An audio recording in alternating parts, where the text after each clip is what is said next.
بات چل رہی تھی کہ اللہ کا ذکر کرنے والے آدمی کو چند چیزوں کا بڑی مضبوطی سے خیال رکھنا چاہیے۔ وہ صوفیہ جو نرے صوفی نہیں ہیں بلکہ اللہ نے ان کو قرآن و حدیث کا علم بھی دیا ہے، اور اس کے ساتھ ساتھ وہ تصوف یعنی حدیث کی قرآن کی اصطلاح میں جس کو احسان کہا جاتا ہے اس کو حاصل کرنے کے لیے کوشش کرتے ہیں۔ ان علماء کے نزدیک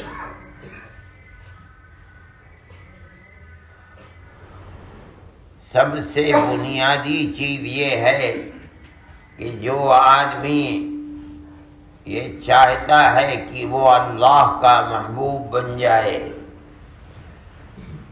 اور اس کے دل میں اللہ کی محبت اس طرح پیوست ہو جائے کہ ہر وقت اللہ کی ذات کا دھیان اس کو رہے اور ہر قدم بڑھانے میں اس چیز پر غور کر کے بڑھائے کہ یہ اللہ کے نزدیک جائز ہے یا ناجائز ہے۔ سب سے پہلے اسے اللہ کی کتاب کو اپنا امام بنانا پڑے گا۔ اللہ کی کتاب جس چیز کا حکم دے اس کو اپنی زندگی میں اتارنا اور جس چیز سے منع کرے اپنی زندگی کو اس سے پاک رکھنا، یہ سب سے پہلی اور بنیادی چیز ہے۔ دوسری چیز اتباع سنت ہے۔ یہ دیکھو ہر چیز میں کہ اللہ کے نبی حضرت محمد صلی اللہ علیہ وسلم کس طرح کیا کرتے تھے، کیونکہ وہ اللہ کے نبی ہیں۔ ہمارا ایمان ہے کہ جو کچھ انہوں نے کیا ہے وہ اللہ کا پسندیدہ عمل ہے۔ مومن کو بھی ہر کام وہی کرنا چاہیے جو اللہ کا پسندیدہ ہے۔ یہ جاننا کہ کیا عمل پسندیدہ ہے کیا عمل پسندیدہ نہیں ہے، اللہ کے نبی کی زندگی کو دیکھو۔ وہ مسجد میں جس طرح داہنا پیر رکھ کر چلتے تھے اور نکلتے تھے تو پہلا بایاں پیر نکالتے تھے، اس کا مطلب یہ ہے کہ اللہ کا پسندیدہ عمل یہی ہے۔ وہ کھانا کھاتے تھے، پانی پیتے تھے تو بسم اللہ کر کے کھاتے تھے۔ پتہ چلا کہ اللہ کا پسندیدہ عمل یہی ہے۔ وہ چلتے تھے تو نگاہیں نیچی کر کے چلا کرتے تھے، پتہ چلا کہ پسندیدہ عمل جو کام اللہ کا نبی کرتا رہا اور دنیا سے کرتے کرتے پردے کے پیچھے چلا گیا، اس کا ہر کام اللہ کا پسندیدہ ہے۔ یہ دو بنیادیں ہیں، اللہ کی کتاب کو اپنا مقتدا اور امام بنانا، جناب رسول اللہ صلی اللہ علیہ وسلم کے طور طریقے کی اتباع کرنا، جس کو سنت کہتے ہیں۔ کل اس کا ذکر ہوا تھا، بہت بڑے صوفی ہیں سہیل تستری، انہوں نے یہ باتیں لکھی ہیں۔ تیسری چیز بڑی بنیادی، اصل تو دو ہیں، کتاب اللہ، سنت رسول اللہ۔ یہ تخصیص بعد التعمیم ہے۔ فرماتے ہیں کہ اکل حلال، حلال کھانا، حرام نہ کھانا،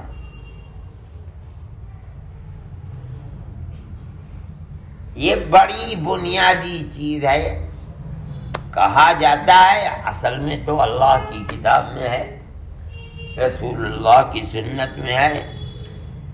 جب کتاب کو اور سنت کو امام بنا لیا تو اس کے اندر اکل حلال، حلال کھانا آ گیا، حرام سے بچنا۔ لیکن خصوصیت کے ساتھ یہ بڑی بنیادی چیز ہے کہ حلال کھائے، حرام کھانے سے بچے۔ آدمی اگر حلال کی پابندی نہیں کرتا ہے، حرام کھاتا ہے، تو چاہے وہ کتنا ہی ذکر کر لے، کتنا ہی قرآن پڑھ لے، کتنی ہی نمازیں پڑھ لے، کتنے ہی روزے رکھ لے، اس کا عمل مقبول نہیں ہے۔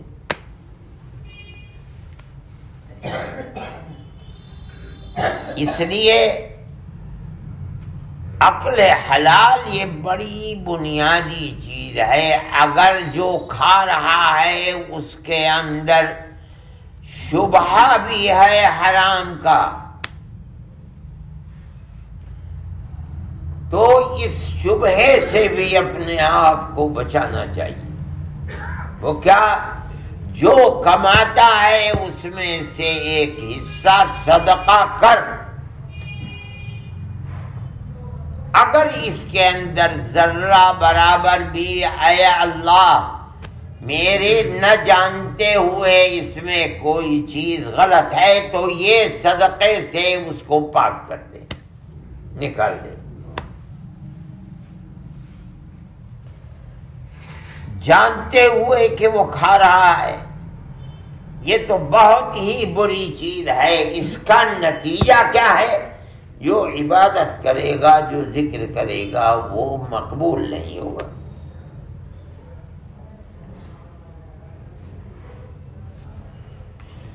قرآن کے اندر فرمایا ہے یا ایھا الذین آمنوا، یا ایھا الناس، اے لوگو، کلوا مما فی الارض حلالا طیبا، اے لوگو ساری زمین و آسمان تمہارے لیے بنائی ہے۔ زمین و آسمان میں جو پیدا ہوتا ہے تمہارے لیے بنایا ہے۔ جو جانور ہیں، جو مچھلیاں ہیں، جو سبزیاں ہیں، گھاس ہے، پھوس ہے، سب تمہارے لیے بنایا ہے۔ کھاؤ۔ اللہ فرماتا ہے حلال کھاؤ، حرام نہ کھاؤ، بس اتنی بات ہے۔ حرام دو طرح ہوتا ہے، ایک تو وہ ہے کہ جس کو اللہ نے کہہ دیا کہ یہ حلال ہے، یہ حرام ہے۔ کتا مت کھاؤ، حرام ہے۔ سور مت کھاؤ، حرام ہے۔ ایک وہ ہے کہ ہے اصل میں حلال، حرام کر کے مت کھاؤ، وہ بھی حرام ہے۔ مرغی حلال ہے، چوری کر کے کھا رہا ہے، حلال کو حرام بنا لیا۔ اللہ فرماتا ہے اے لوگوں کھاؤ، حلال کھاؤ، کسی بھی طرح کا حرام مت کھاؤ۔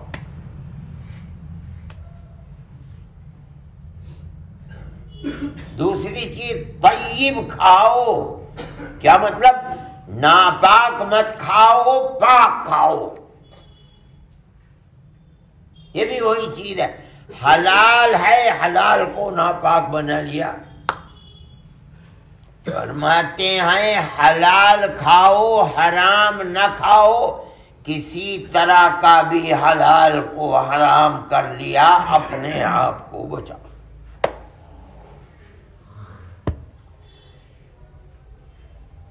اگر حرام کھائے گا آدمی، ذکر تو دور کی بات ہے،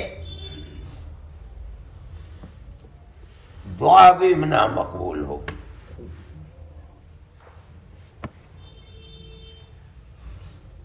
ذکر تو کرتے کرتے کرتے کرتے اپنا اثر دکھلائے گا، دعا تو آدمی ہر وقت محتاج ہے قبولیت کا۔ بیمار ہے تب کہتا ہے اے اللہ صحت دے دے، کماتا ہے کاروبار کرتا ہے اے اللہ نفع دے دے، گھر میں آئے اے اللہ میرے بچوں کو تندرست، ہر وقت دعا دعا دعا دعا۔ لیکن عقل حلال ضروری ہے دعا کی قبولیت کا استحقاق پیدا کرنے کے لیے۔ کھانا حرام ہے، پینا حرام ہے، پہننا حرام ہے، دعا کہاں سے مقبول ہو جائے گی؟ جس زبان سے مانگ رہا ہے یہ زبان میں شکتی اور طاقت حرام کھا کر بنی، جس ہاتھ کو اٹھا کر بھیک مانگ رہا ہے اس ہاتھ میں طاقت حرام کھا کر بنی ہے، کہاں سے دعا مقبول ہو جائے گی؟ اللہ کے نبی نے فرمایا اللہ اللہ اللہ کہہ کر کے مانگ رہا ہے اللہ سے، ارے مطعمہ حرام وملبسہ حرام ومشربہ حرام، ہر چیز حرام حرام حرام، انا یستجاب دعاہ، او کما قال علیہ الصلوۃ والسلام، اس کی دعا کہاں سے قبول ہو جائے گی؟ عقل حلال بڑی بنیادی چیز ہے۔ نبی کریم علیہ الصلوۃ والسلام نے پیٹ بھرنا حرام سے، یہ تو دوسری، ایک لقمہ اگر حرام کا پیٹ میں ڈال دیا اللہ کا نبی فرماتا ہے 40 دن تک نماز قبول نہیں ہوگی۔ ایک لقمہ، اس کا مطلب ہے کہ اس حرام کا اثر ایک لقمے کا 40 دن رہتا ہے، اٹھنا بیٹھنا رکوع کرنا سجدہ کرنا دعا کرنا ہر چیز حرام کے اثر سے ہو رہی ہے، کہاں سے قبولیت ہو جائے گی؟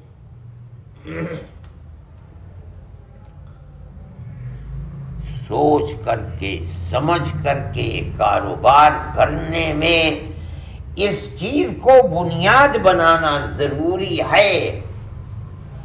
نماز پڑھنے والے کے لیے، روزہ رکھنے والے کے لیے، ذکر کرنے والے کے لیے، دعا کرنے والے کے لیے کہ حلال ہو حرام نہ ہو۔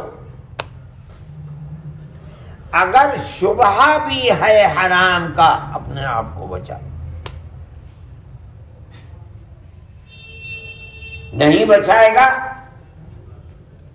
تو نماز پڑھے گا مقبول نہیں ہوگی، روزہ رکھے گا مقبول نہیں ہوگا، دعا مانگے گا قبول نہیں ہوگی۔ ایک واقعہ آتا ہے، حضرت عبداللہ بن عباس رضی اللہ تعالی عنہما فرماتے ہیں کہ اللہ کے نبی کے سامنے یہ آیت پڑھی گئی، اے لوگو یا ایھا الناس، زمین سے کھاؤ تمہارے لیے ہے لیکن حلال اور طیب۔ مجمع تھا آپ کے سامنے صحابہ کا، ایک صحابی ہیں حضرت سعد بن ابی وقاص رضی اللہ تعالی عنہ، وہ کھڑے ہوئے، کہا یا رسول اللہ ادعو اللہ لی ان یجعلنی مستجاب الدعوہ، میرے لیے دعا کر دیجئے۔ کیا دعا؟ کہ اللہ مجھے مقبول دعا والا بنا دے، میں جو دعا مانگوں میری وہ دعا مقبول ہو جائے کرے۔ یہ دعا کر دیجئے میرے لیے۔ اللہ کے نبی نے اس وقت ان کے لیے دعا نہیں فرمائی، اگر دعا کر دیتے تو اس کا فائدہ سعد کو پہنچتا، دنیا کو کیا پہنچتا، امت کو کیا پہنچتا۔ اللہ کے نبی نے دعا فرما دی، حضرت سعد مستجاب الدعوات ہو گئے، امت کو کیا فائدہ پہنچا۔ دعا ان کے لیے نہیں کی بلکہ مستجاب الدعوات بننے کا طریقہ بتایا ان کو۔ کیا مطلب؟ ساتھ تم مستجاب الدعوات بننا چاہتے ہو، میں تمہیں طریقہ بتاتا ہوں، اس کو اپنا لو۔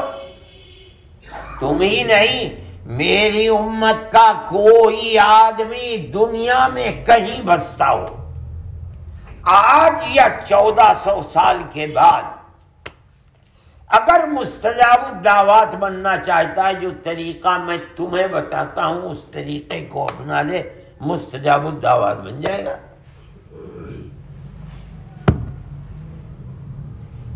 اس لیے اللہ کے نبی نے، حضرت محمد صلی اللہ علیہ وسلم نے سعد بن ابی وقاص رضی اللہ تعالی عنہ کو مقبول دعا والا بننے کا طریقہ بتایا، ایک لفظ میں۔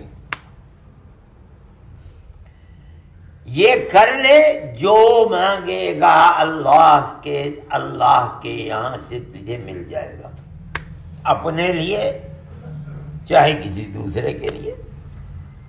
وہ کیا ہے؟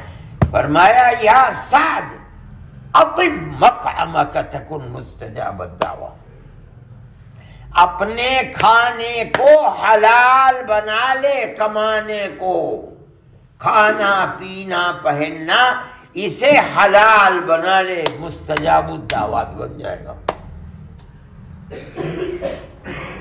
رات اور دن میں، سفر حضر میں، جہاں ہاتھ اٹھا کر اللہ سے مانگے گا قبولیت تیری طرف آئے گی۔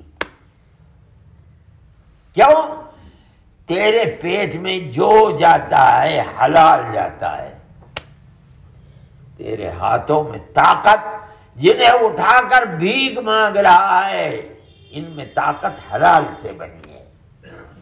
جس زبان سے مانگ رہا ہے، اس زبان میں طاقت حلال سے بنی ہے۔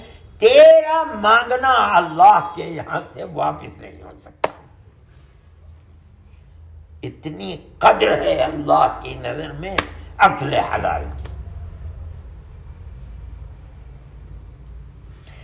اس لیے انسان کے لیے یہ ضروری ہے، جو اللہ کی قربت حاصل کرنا چاہتا ہے، اللہ کی جہنم سے ڈرتا ہے، جو اللہ کی قربت اور اس کی جنت کا طالب ہے، جو قبر کی منزل کو آسان بنوانا چاہتا ہے، جو میدان محشر میں جب چہرے کچھ کالے ہوں گے، سیاہ ہوں گے، کچھ منور اور سفید ہوں گے، جو اپنے چہرے کو منور بنانا چاہتا ہے، کیا ضروری ہے؟ اکل حلال۔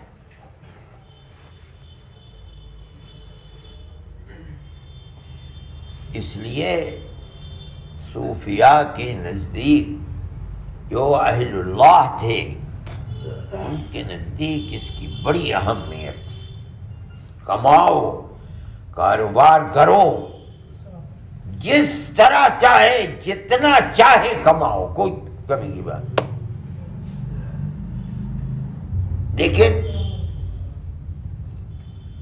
ایک ایک دانے پر قدم قدم پر بات زبان سے نکالتے ہوئے دیکھو کہ کیا کہہ رہے ہو اور حق سے بات کیا کر رہے ہو۔ حلوہ بنایا، کہا اصلی گھی کا حلوہ ہے، لوگ ٹوٹ پڑے، حالانکہ اصلی گھی نہیں ہے، حلال نہیں ہے کمائی۔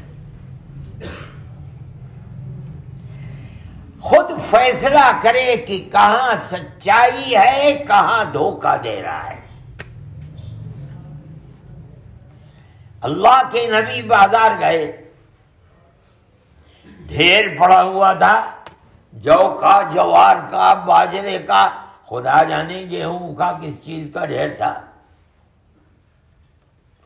آپ نے اس ڈھیر میں ہاتھ ڈالا، نیچے کا اوپر، تو دیکھا کہ نیچے کا دانا بھیگا ہوا ہے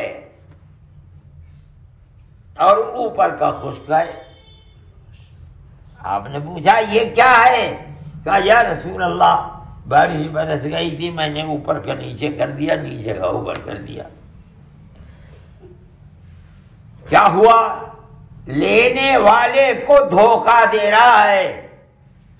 سودا ہو گیا، اب جب وہ اٹھانے کے لیے آئے دیکھا یہ تو تر ہے، بھائی میرا سودا تو ہو چکا تم سے۔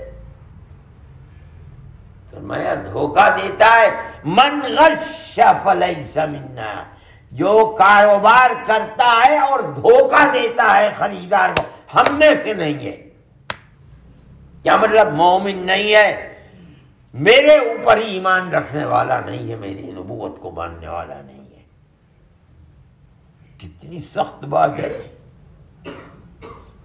ہمارے طریقے کے اوپر نہیں ہے۔ ہم جس طریقے کو لے کر دنیا میں آئے ہیں، جو اللہ نے ہمیں دیا ہے، ہم اللہ کے بندوں تک پہنچا رہے ہیں، وہ طریقہ یہ نہیں ہے کہ دھوکہ دے کر کے کمائیں، اور اگر کماتا ہے ہم میں سے نہیں ہے۔ اللہ اکبر۔ مسلمان کے پاس کون سا در ہے جہاں چلا جائے گا اگر اللہ کے نبی کا در نکل گیا؟ میرے بھائی یہ بڑی اہم چیز ہے۔ آج کل دنیا کے اندر اکل حلال تو عنقا ہو گیا ہے، ملتا نہیں ہے، لیکن آدمی کو بہت نہ ملے، کم ملے، تھوڑا ملے، مگر 100% اطمینان کے ساتھ ملے کہ حلال ہے۔ تھوڑا ملے یہ بہت خدا کی نعمت ہے، بمقابلہ اس کے کہ بہت ملے اور حلال نہ ہو، اس کے اندر حرام کی آمیزش۔ میرے بھائی اس کے اوپر خصوصیت سے توجہ کرنی ہے۔ ہر جگہ ہے، ملازم ہے جو تنخواہ لے رہا ہے، یہ بدلہ ہے اپنی خدمت کا، جتنا لے رہا ہے خدمت کر رہا ہے اتنی۔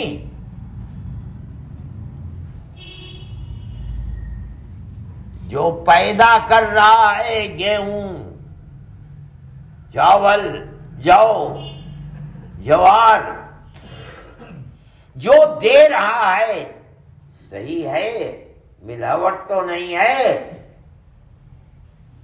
باسمتی بیچ رہا ہے، نام باسمتی کا ہے، چاول دوسرا ہے، یا اس کی ملاوٹ ہے۔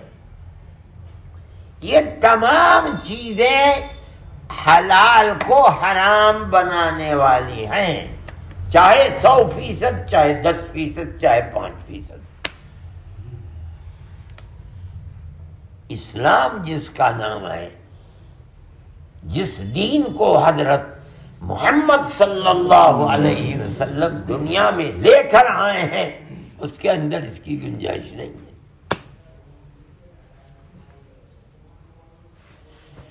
میرے بھائی اس کا خیال رکھنا چاہیے، یہ ضروری ہے خیال رکھنا۔ اللہ کا ذکر کرنے والے کے کمائی میں اگر شفافیت اور حلال نہیں ہے جو پہن رہا ہے، جو کھا رہا ہے، جو پی رہا ہے، جو برت رہا ہے، اس کے اندر حلال کے ساتھ حرام مل رہا ہے، میرے بھائی اس کے ذکر میں برکت نہیں ہوگی، اس کی دعا مقبول نہیں، نامقبول ہوگی، روئے گا، تڑپے گا، مانگے گا، مگر کوئی جواب اللہ کی طرف سے نہیں ملے گا۔ مسلمان مصائب و آلام میں دنیا میں پھنسا ہوا ہے، اگر دیکھو پڑھو تو لگے گا کہ مسلمان کے علاوہ کوئی دنیا میں جلتے پتھر پر بیٹھا ہوا نہیں ہے، ایک ہی قوم ہے، ساری دنیا کی نظر اسی کے اوپر ہے۔ اللہ ارحم الراحمین ہے، ہم مانگتے ہیں، روتے ہیں، بلکتے ہیں، تڑپتے ہیں، ہماری اولاد ہمارے سامنے ماری جاتی ہے، جیلوں میں بھری جاتی ہے، عمر قید کی سزائیں دی جاتی ہیں، کیا کیا ہوتا ہے، ہماری دعا خدا کے یہاں مقبول نہیں ہوتی، رد ہو جاتی ہے، کوئی نہ کوئی چیز، اس پر غور کرنا چاہیے۔ حضرت سعد رضی اللہ تعالی عنہ سے آپ نے فرمایا انہوں نے گرہ باندھ لی،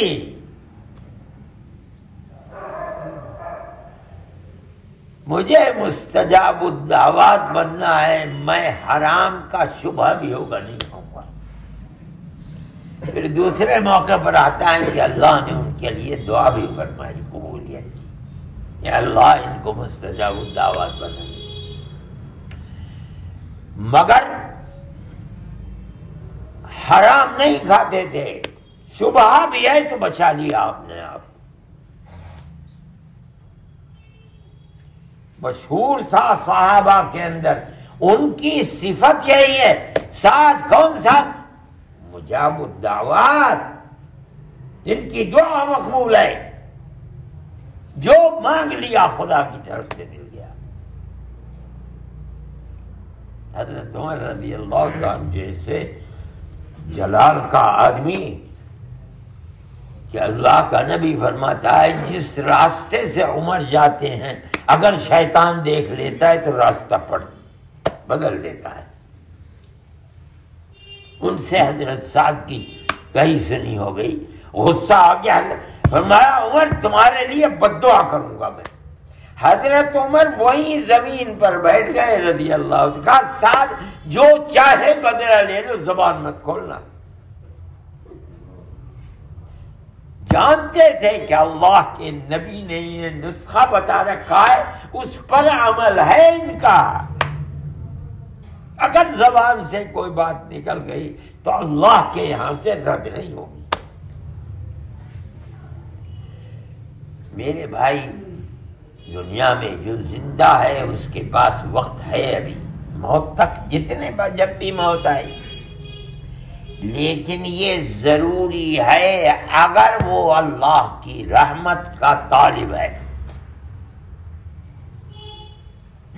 کہ کاروبار کو 100 کے 100% حلال کرے، اور جو کما رہا ہے زکوٰۃ تو الگ چیز ہے، اپنی اصل کمائی میں سے بھی صدقہ کرے۔ ہو سکتا ہے بھئی اس میں پیسہ 2 پیسہ ملاوٹ کا آ گیا ہو، لو بھئی یہ میں ویسے تھا کہ جو میرے پاس ہے وہ حلال ہے بالکل۔